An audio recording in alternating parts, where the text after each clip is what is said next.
by seeing our vision of creating a movement of change agents to broaden the impact of architecture. And of course, you are among the leading change agents in that organization. Here are our values. We believe that a connected community of architects can do more than any one individual. We find ways for architecture to help make things right in our society. We believe that architecture is a serious business, but we honor having fun and sharing success. We move forward with purpose, never satisfied with the status quo, and we work to equip the architecture community to set change in motion. I don't anticipate these changing much, but we are reviewing them right now as we speak as a board for the year ahead. Our three imperatives, which we've had for the last 3 years, are first and foremost to foster a culture of belonging where everyone feels they're an equal stakeholder in the work of the organization and its all of its programs and services. And then we know that we are in the midst of a climate crisis and that architects have a lot of ways to address that, to adapt and make things better by emphasizing environmental stewardship. And then finally, we believe that the society we live and work in and the firms in which we operate should promote justice, equity, diversity, and inclusion. Now, a little bit more about AIA. One thing that's really interesting this year is we are at an all-time high of membership. So we are actually sitting at a little bit over 2,500 members as we speak. We are the Colorado chapter of the American Institute of Architects. The AIA itself is over 160 years old. We are plus or minus 100 years old as a chapter in Colorado. We're a statewide organization made up of 4 sections around the state: Denver, North, South, and West. And we want to serve as a resource to our members and to the organization itself in a broader setting, connecting with other groups and also sharing the aspirations of our membership in policy arenas and in business organizations as well. So again, an all-time high of membership that we serve. Here's a few legal disclaimers that you should know. We are a 501c6. That's a not-for-profit designation by the IRS. That doesn't mean that we can't make money. It just means that we're not organized for the exclusive purpose of making money. We do promote our business, but we don't pay shares or dividends. Another thing that we must know, and of course this shouldn't be a surprise, is we are bound by federal and state laws. Probably the most familiar to us are the Antitrust Act. Even though we are a consortium of business owners, we do not set the market for our services or have conversations about how architects are compensated or firms are paid. We also don't want to run afoul of things like campaign finance laws, the way organizations are financed and funded, the General Non-for-Profit Act, and those 2 things. You can summarize all this by just keeping 2 things in mind: be a decent human being and mind apparent authority. Apparent authority is a fancy way of saying that you don't act alone as the organization, that you are part of a larger group that can or cannot make commitments on its behalf. And then finally, we're chartered by the national organization. Think of it like a franchise. We have the right as an organization to represent and serve members in our defined geographic area. However, to do so, we must adhere to the guidelines adhered in 8 core service areas and uphold the policies and position statements of national. So being part of a national organization gives us a greater voice and a larger platform, and we're happy to be part of it. And of course, it's got a brand that's been around for a very long time. We're actually up to about 2,511 new members. So we're growing by the day. The big idea of any association, and one that we want to adhere to as much as anyone else, is that through an institution like the AIA, we can do together what cannot be done alone. So individuals, if they try to do anything that we set out to do, would have a much harder time or take much more, a much greater amount of effort. But because we join forces as like-minded individuals, all working in the same profession, we can organize ourselves to connect, protect, promote, and equip the architecture practice and everyone within it. Now, who is part of this great group? You probably got the email the other day that showed all of the rosters, and I just want to let you know who's serving where. So one way that we serve is both geographically. That's a vestige from the way the organization was originally founded, where you had chapters and sections around the country. So we have 4 of those. the Denver section, and you see who's serving in the Denver section. We have north, which is Boulder, Fort Collins, Loveland. South is everything down I-25 on this side of the Continental Divide. And then west is the, well, pretty self-explanatory. That's who's serving in those areas for local advisors. The other way that we have members serve at the state level, statewide level, is through topic-based areas of interest. So you'll see we have a bunch of those. We have 3 knowledge communities, the first of which is the Academy of Architecture for Health. That knowledge community is listed there. We have an awards committee. Of course, there's 2 kinds of awards. There's honor awards, which recognize people for exemplary service, and there's design awards, which represent the best work of our members through their projects. The second knowledge community is the business of architecture. This talks about architects run firms and maintain their businesses. We have the Christopher Kelly Leadership Development Program. They have an executive committee that's made up of scholar alumni. That group trains 16 new scholars here, and the folks who have gone through that program then go on to help steer its work and make sure that the program sustains itself for future scholarship classes. One of our most popular committees, as you can see, is the conference committee. That event is back to its in-person orientation in all of its glory. We have the College of Fellows Nominating Committee. This group is one that seeks to elevate people within the state of Colorado through the national jury process and make sure that more of our own members get recognized for this national fellowship. They've had great success in recent years. 2022 saw 2 new College of Fellows nominees get selected, and the year before we had 1 additional. So we are always looking for more people to go pursue the path to fellowship. And we have a lot of resources through these people that you see on the screen to help them navigate that. Committee on the Environment, as you can see, is also another very popular committee with a number of people from around the state who want to make sure that our environmental stewardship imperative is something that we walk the talk on. The Editorial Committee is both a committee within itself and also one that is interspersed throughout the various committees. So you may see some of these folks sitting in on some of your work to keep up on what's happening. The Editorial Committee basically exists to tell our story to a wider audience. Government Affairs Committee is probably our oldest committee that has been around predating any organizational restructuring. That also is a very big one. They meet regularly throughout the legislative session, which has just gotten underway, to establish positions that the organization is going to take on bills that the legislature is under consideration. A newer committee going on about 5 or 6 years is our Justice, Equity, Diversity, and Inclusion Committee. And then we have the third and final knowledge community, which is Regional and Urban Design. Something new that we're trying this year is, instead of working only in individual committee rosters, we are going to have groups organized around 5, what we're calling super groups.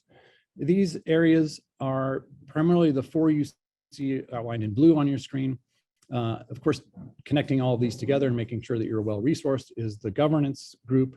That includes the board of directors, our big SIBS chapter peers. Those are chapters around the country. There's 20 of them in total, numbering over 1,000 in members. Join the meeting. We have a nominating committee in that governance sphere, and then our strategic council representative who represents us at national on that body. But these super groups are organized around 4 of our major objectives. We want to have a group that makes policy impact. We want a group that does things to advance career leadership. We want a group for community outreach and a group for practice advancement. So in the past, all of the groups that you've signed up for, the committees you've signed up for, have met individually over the course of the year with not a lot of overlap between other groups within the organization. So we're hoping that layering this supergroup level onto our structure will help bring some more coordination, alignment, integration. And of course, the other thing that we're going to change this year is each group will have a board liaison, so it connects it back to that governance group in the center. Now, how are you going to utilize some tools and techniques as a committee volunteer or leader? The first thing to keep in mind is you're an ambassador. The knowledge communities, the committees, the local advisors, they're all extensions of AIA Colorado. You're part of a larger organization that's here to support you and is invested in your larger goals. You yourself as an individual have been chosen to represent and lead aspects of that broader work. And as you saw in the last slide, we want to embody an interdependent model. A lot of the things that we do require multiple groups and multiple individuals. And so we want to make sure that those folks feel like they can work together and no one is working alone. Each group, as I said before, will have a board liaison this year and will continue to have a staff liaison. We want to embody the concept of collaboration. We're not just from one state or one practice type or one firm size or even one membership category. The supergroup concept and the schedule we've laid out this year will allow you to meet with and work alongside other committees. And then finally, what we started with is always keep the first principles in mind. Our mission, our vision, our values and imperatives should be at the forefront of your efforts. They're not any one group's goal alone to work on. They're all of our objectives to advance. Now, here's some roles and responsibilities. As a volunteer, you may be asked to do the following. Attend this orientation. Check for everybody who has done that. You may be asked to lead regular virtual meetings of the committee and actively participate. For the most part, our committee meetings will be online. We found that the pandemic has made us do this by necessity. We are choosing to do it going forward because it provides more access to more people from around the state to do these meetings online. As I said previously, you'll serve as an ambassador of AIA Colorado. People will want to know, what are you doing as a volunteer? Share it on your social media, share it within your firm and with your friends and colleagues, maybe even your neighbor as you talk about some of the things you're going to work on this year. It's important to us that you feel like you're an ambassador of the organization, working on something bigger than your day-to-day work in your firm. The primary way to keep in touch with all the work that's going on, the project management, the documents and files, the conversations, the scheduling of committee will be Basecamp. So you should have received an invitation to join Basecamp, and you will see from your staff liaison periodic updates of your committee's work on that Basecamp site. And finally, you represent AI Colorado in the committee at various events in your firm, in your community. We had this old note on there, permitted by local health regulations. I think it's going to be okay this year, but just in case something happens, we want to make that note. Okay, now how is this going to work? What can you expect as the year progresses? As we go through 2023, we will have a series of work sessions. So in each one, there's a 10-step process. The first step is the chair and the staff will have a one-on-one discussion to go over the game plan for the upcoming work period. Some of the committees already have staff members, have chairs or co-chairs assigned. Most do not. So your first order of business will be to establish the leadership for your group. The second thing that will happen in this step-by-step process is an all-hands convening. So this is the first all-hands convening of 2023, and each round that we go through will begin with all the groups working together. And then after we do some introductory comments in this all hands convenings, we will break out into super groups. So you'll have 4 different breakouts in that all hands convening. This is our chance to get together as one organization and set the course for the work session to come. Next, we go into our small group meetings. So over the calendar year in each work session, you'll work as you have in past years, just within your group. The things you want to do in those work sessions is you want to, and this, we've borrowed this pretty heavily from the design process, so it should look familiar. You want to, first of all, orient, becoming familiar with each other and the committee charge. The question to keep in mind there is who and why are we? The second thing you want to ideate, generate potential solutions and suggested outcomes. This is the key question, what if we? Then you want to take that and iterate potential solutions and suggested outcomes. So it's going from the more broad and generative what if question, which is very open-ended, to how it actually becomes implementable, and then finally deliver. We have some things I'll go over here briefly on publishing and presenting, and that is where and when will we? The thing to keep in mind here, as of course you know full well, is we don't want to get stuck on ideating. There comes a time when we have to deliver. And these committees, I should say, don't exist only for their own purposes or the individuals that serve on them. We have a broader audience that we want to keep in mind as well. And that brings us to this next one, which is publish. We will have a firm emphasis on knowledge transfer. About 5% of our members serve as volunteers in the organization. That leaves 95% of the membership that would love to know what's going on and could probably benefit from the work you're doing as volunteers. So the two ways we're going to do that is we're going to publish. There's a editorial calendar for the year, which has time set aside for the work of the committees. You can either do it as an overall report out in each of these milestones for the super group as the entire group, or you can divide out on that editorial calendar and pick an individual committee that will do a publication date throughout the editorial calendar year. The second thing we're going to do is we're going to present. So one thing that we did really well, only because we had no other choice, frankly, during pandemic, was we did a lot of virtual sessions that had people connect back to the organization, even though they couldn't come to face-to-face meetings. So we are going to have, like the publishing calendar, a calendar of education events throughout the year aligned with these work sessions that should have depth for CEU credit, take away some learning from what you've worked on as a group of individuals that cares about a specific topic and shares it with the broader membership. Again, it's all about knowledge transfer. HSW credit, if possible, will ensure a greater audience. So keep that in mind as well. We wrap up the cycle with a board meeting.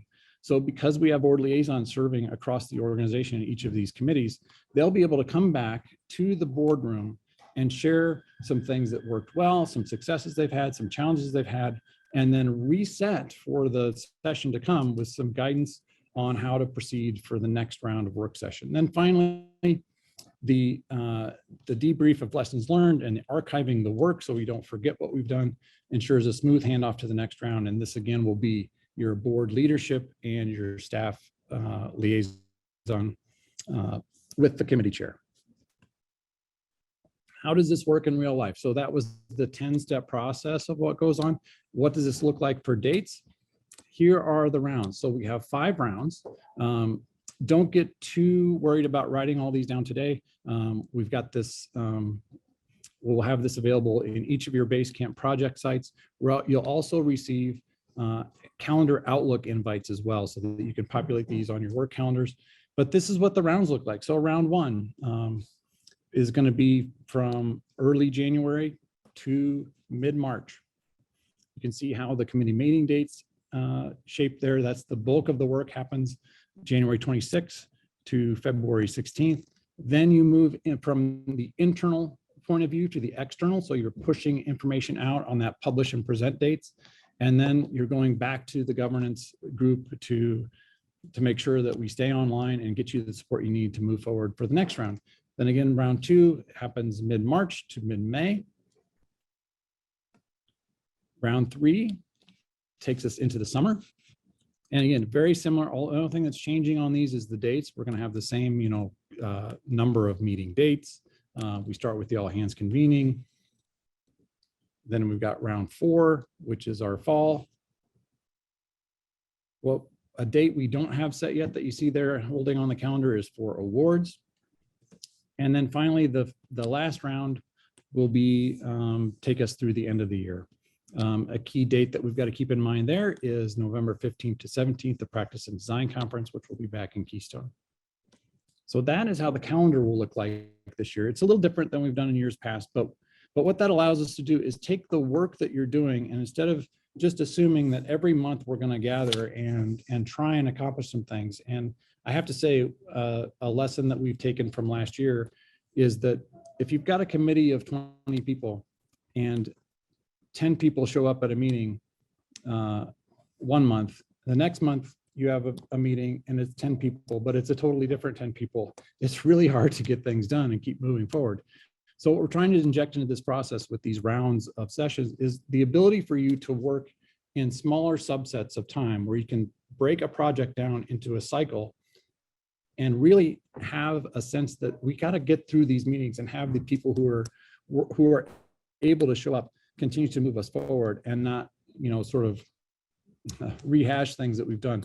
I mean, imagine a meeting on a project where the people sitting around the table change every time that you gather. It's really hard to move forward. So this is the concept that we're trying this year, and we're going to learn as we go, and keep fingers crossed that it's going to be an improvement. The last thing I want to share is just the culture that we want to imbue across the organization. Of course, the antitrust statement is something that you have to say. That's the thou shalt not. But we thought, instead of having all of our meetings have an antitrust statement that says what we're not going to do, we should say what we are going to do and what we want to do. And that one is that it's the aspiration of AIA Colorado and its leaders to engage in meaningful work in a collaborative fashion. We apply our care for fellow colleagues and curiosity for the best ideas to the pursuit of consensus in all we do. So if there's no other sentence or two you keep in mind, please keep this in mind for your meetings. And I'd love it if you all started each gathering with these principles at the top of mind.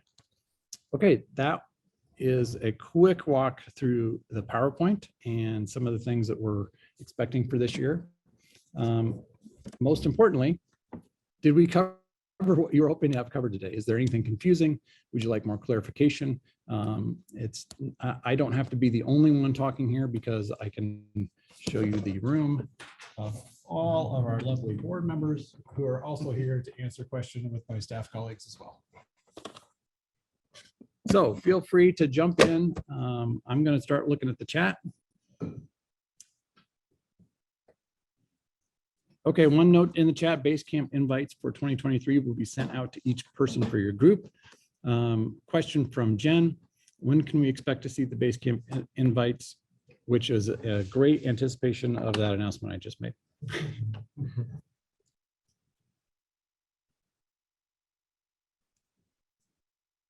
If you don't receive a Basecamp invite by early next week, there is a chance that we don't have your correct email address in the database.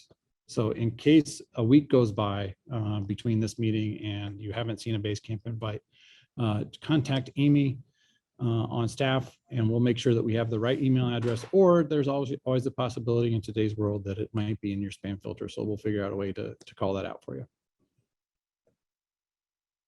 Can we get a copy of the presentation? Yes, we can. We will also put this on the Basecamp, but it will be in the all committee Basecamp. That's the one that has every volunteer in it. So so we want to make sure everybody can see it. Hey, Mike, I got a quick question. Say you've got somebody that is the committee meeting schedule is another question that's anticipated. So I showed you the rounds, step by step. What it didn't do is designate when each individual committee meets. It had dates, but not necessarily your specific dates. So that's the other thing that will get posted to Basecamp. Staff is working right now on finalizing that. We're going to work as closely as possible to the traditional meeting dates and times. So for example, the Government Affairs Committee traditionally has been meeting on the first Thursday of every month at noon.